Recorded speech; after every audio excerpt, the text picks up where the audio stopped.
உன் அன்பும் பாசம் இருக்கிற வரையில உன் மகனா ஜெயிச்சுக்கிட்டே இருப்பாம்மா. அந்த நம்பிக்கையில தாம்மா நான் வாழ்ந்துட்டு இருக்கேன்.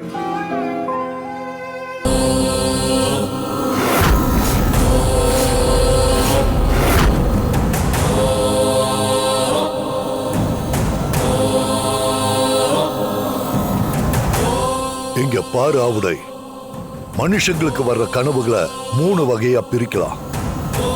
ஒண்ணு, தினமும் நம்ம வாழ்க்கையில நடக்கிற சம்பவங்கள், அதனால கிடைக்கிற சந்தோஷம், துக்கம், கோபம், பொறாமை, ஆசை, வெறுப்பு, இதோட பாதிப்புல வரக்கூடிய சாதாரண கனவு. இன்னொன்னு, சின்ன வயசுல ஏதாவது ஒரு சம்பவத்தால நாம பாதிக்கப்பட்டிருப்போம். அது உன்னோட ஆழ் மனசுல பதிஞ்சிருக்கும். அதோட வெளிப்பாட வரக்கூடிய கனவு. மூணாவது, ஒரு மனுஷனோட ஆயுள்ள ஒரே ஒரு தடவை மட்டும் வரக்கூடிய கனவு. அத ஆதர்ஷன கனவுன்னு சொல்லுவாங்க.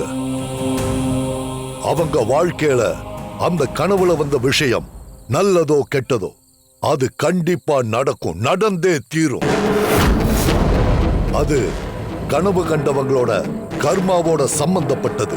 புண்ணியங்கள் செஞ்சிருந்தா நல்ல கனவும், பாவங்கள் செஞ்சிருந்தா அதுக்கான பலனா கெட்ட கனவும் வரும்.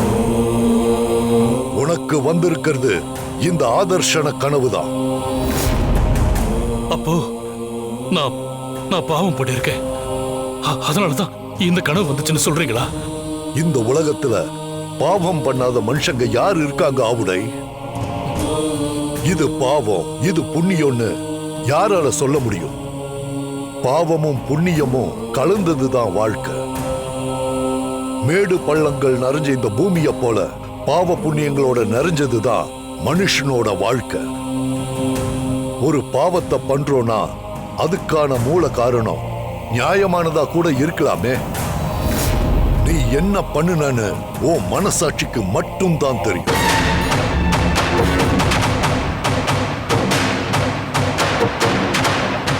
அது என்னன்னு கண்டுபிடிக்க இந்த காலனால முடியும். ஆனா இப்போ அது தேவையில்லாத விஷயம்.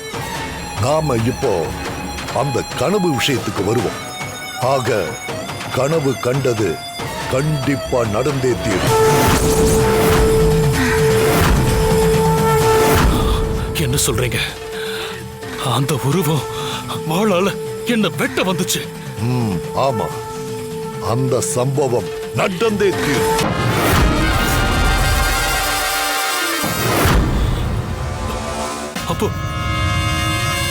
அப்போ அதை தடுக்க முடியாதா? மந்திரம் கால் மதி முக்கால்னு சொல்லுவாங்க. பிரச்சனைய இந்த காலன் கிட்ட கொண்டு வந்துட்டால, புயல் போல வர எந்த ஆபத்தையும் மாந்திரீக சக்தியால தடுத்து நிறுத்த முடிஞ்சவன் தான் இந்த காலன். என்னால முடியாததுன்னு இந்த உலகத்துல ஒண்ணு இருக்கா? என்ன தடுக்க முடியும். ஆனா உன்னை கொல்ல வந்தது யாருன்னு தெரியணும். அப்பதான் அதை என்னால தடுக்க முடியும். அது வந்து அது யாருன்னே தெரியலையே. ஒரே இருட்டு. கடைசி வரைக்கும் அந்த முகத்தை என்னால பார்க்கவே முடியல. வெட்டுறதுக்கு பக்கத்துல வந்தான். அப்ப அவன் முகம் தெரியும்னு பார்த்தா நான் அதுக்குள்ள கனவுல இருந்து முழிச்சிட்டேன். சரி, அந்த கனவை நான் மறுபடியும் வர வைக்கிறேன். இந்த முறை வந்தவ முகத்தை யாருன்னு பாரு.